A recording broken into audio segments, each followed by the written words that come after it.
රසම රස කෑම හදන අපේ YouTube channel එකේ අද මම ඔයාලට කියලා දෙන්න යන්නේ ඒ රසට හදපු කෑම කොහොමද හැඩගන්නවන්නේ කියලා. එහෙනම් වෙඩි කතාව ඕනේ යාළුවනේ. අද අපි හදමු කොමඩු ගෙඩියෙන් ලස්සනම ලස්සන මෙන්න මේ වගේ රෝස මලක්.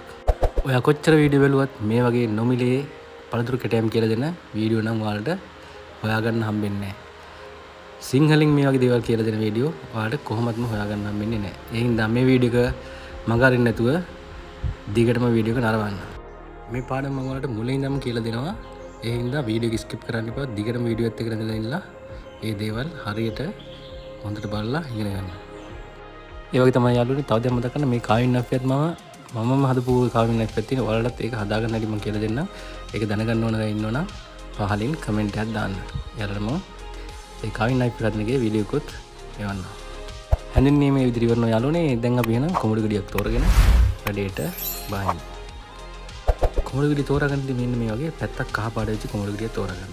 අපි මේකෙන් මුලින්ම පොඩි කෑල්ලක් කපලා අයින් කරනවා. එහෙම කපලා අයින් කරන්නේ ඒක ස්ථාවරව අපේ මේසෙ උඩ තියාගන්න පුළුවන්. ඊට පස්සේ අපි කරන්නේ මේකේ පිහියෙන් රවුමක් ඇඳ ගන්නවා.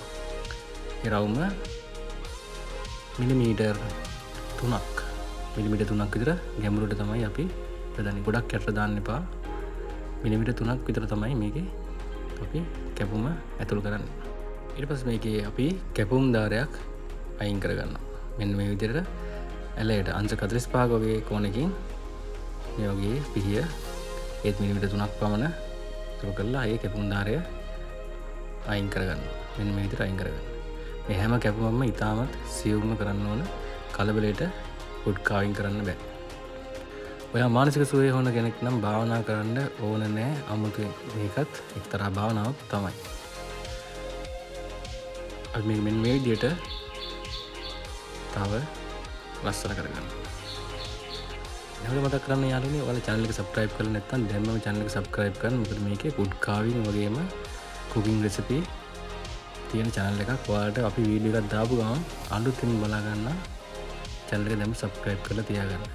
මෙන්න මේ විදිහට අපි පැත්තෙන් කැපුමක් යොදනවා. දැන් අපි මලේ ඇතුළේ පෙති නිර්මාණය කරන්න තමයි හදන්නේ. මේකේ පෙති හීන් වෙන තරමට තමයි ලස්සන.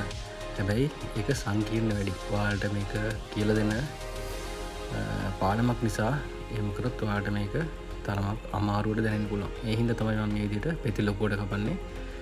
ඔයාලට ටික පුරුදු වෙනකොට පෙති හීනියට කපන්න පුළුවන්. එතකොට තමයි මේකේ ලස්සන වැඩි වෙන්නේ.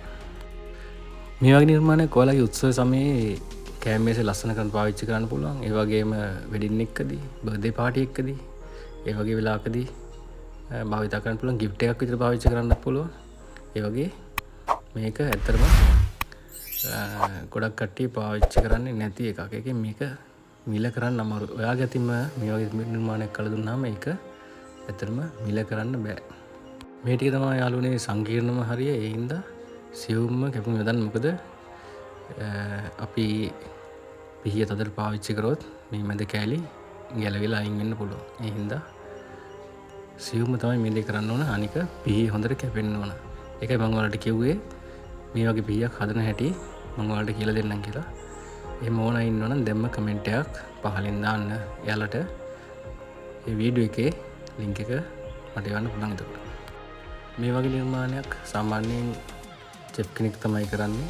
හැබැයි ඔයාලා චෙෆ් කෙනෙක් වෙන්න ඕනේ නැහැ මේ වගේ නිර්මාණයක් කරන්න. මේ වගේ සම්පූර්ණයෙන්ම කියලා දෙන වීඩියෝ එකක් හොඳට අධ්‍යයනය කරොත් ඔයාලටත් ලස්සන නිර්මාණයක් කරගන්න පුළුවන්. මේ වීඩියෝ එකේ කිසිම පියවරක් හංගල නැහැ. හැම පියවරක්ම මම ඔයාලට කියලා දෙනවා. මම ගොඩක් දැකලා තිනවා ටියුටෝරියල්ස් වල ස්ටෙප් හංගල තමයි තියෙන්නේ. ඒ කියන්නේ තව කෙනෙක් දැනගන්නවට. එයාලට වීඩියෝ එක පබ්ලිෂ් කරාට ගොඩක් ස්ටෙප් හංගල තියෙනවා. මේකේ එහෙම කිසිම පියවරක් ඔයාලට හංගල නැහැ. හැම පියවරක්ම ඇතුළත් කරලා තියෙනවා. දැන් අපි එළිය පෙති ටික තමයි නිර්මාණය කරන්න යන්නේ.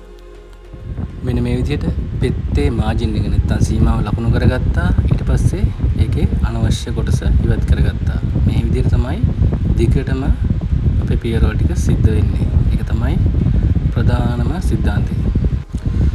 අනික් විශේෂ කාරණේ තමයි කාවින් නයිෆ් එක හොඳට කැපෙන්න ඕන. ෂාර්ප් කාවින් නයිෆ් එකක් වෙන්න ඕන.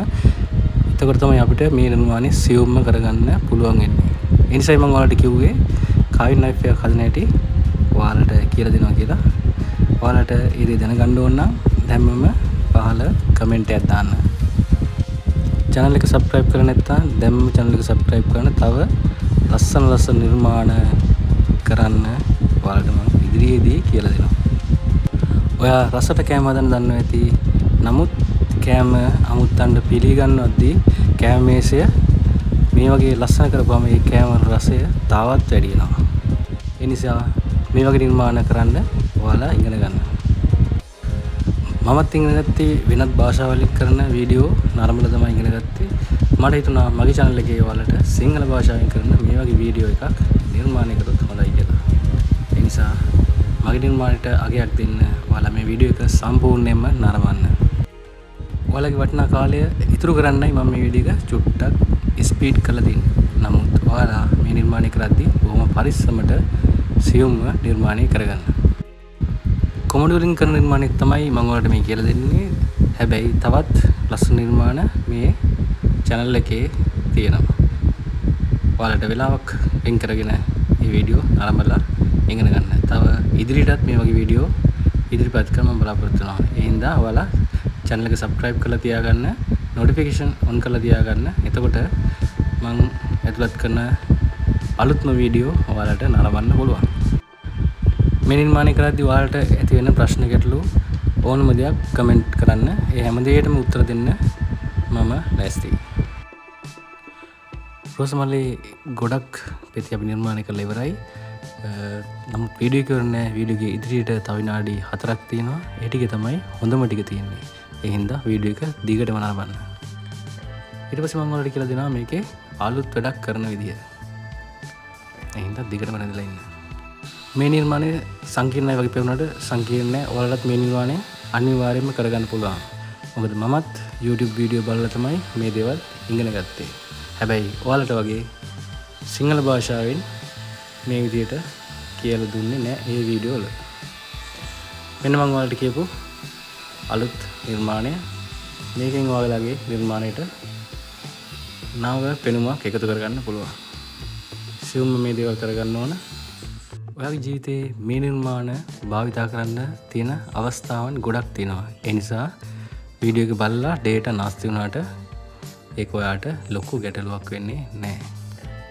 චීන ජපානයේ ප්‍රචලිත මේ කලාව ලංකාවේටත් පුළුවන් කියලා අනිවාර්යයෙන්ම පෙන්වන්න. ඔයාලත් මේ වීඩියෝ එක නරඹලා මේක ඉගෙන ගන්න. මේ නිර්මාණය කරේ යාළුවනේ මගේ කාවින් නයිෆ් එකෙන්. ඒ වගේම ඔයාලට මේ වගේ කාවින් නයිෆ් එකක් මිලදී ගන්නත් පුළුවන්. ඒ වගේ කාවින් නයිෆ් එක මම පින්තූරයක් මේ වීඩියෝ එක අවසානයේදී ඇතුළත් කරලා දිනවා. ඒ වගේ කාවින් නයිෆ් එකක් භාවිත කළොත් මේ නිර්මාණය ඔයාලට කරගන්න පුළුවන්. කිසිම ප්‍රශ්නයක් නැහැ. ඔයා මේ නිර්මාණයේ gift එකක් විතර දෙනවා නම් gift එක දෙන කෙනාගේ නමත් මේකේ ලස්සනට කැටයම් කරන්න පුළුවන්. ඒ කැටයම් කරන විදිහත් මම ඔයාලට ඉදිරි වීඩියෝ වලදී කියලා දෙනවා. මේ වීඩියෝ එකේ පියවර ඔයාලට අපහැදිලි නම් නැවත වීඩියෝ එක බලන්න. එතකොට ඔයාලට මන අවබෝධයක් ගන්න පුළුවන් කොහොමද මේ නිර්මාණය කරන්න කියලා. ඔයාලා පුරුදු වෙනකොට මේ වගේ පොඩි කොමඩු ගෙඩියක් කරන් පුරුදු වෙන්න. මේක ඇත්තටම ලස්සන ලොකු කොමඩු ගෙඩියක් අරගෙන ඒකේ මේ වගේ රෝසමල් පොකුරක් කැපුවොත් තමයි ලස්සන. try කරලා බලන්න. මොනවා හරි ගැටලුවක් තියෙනවා කමෙන්ට් කරන්න. ඒ හැම කමෙන්ට් එකකටම මම ඔයාලට උත්තර සපයනවා.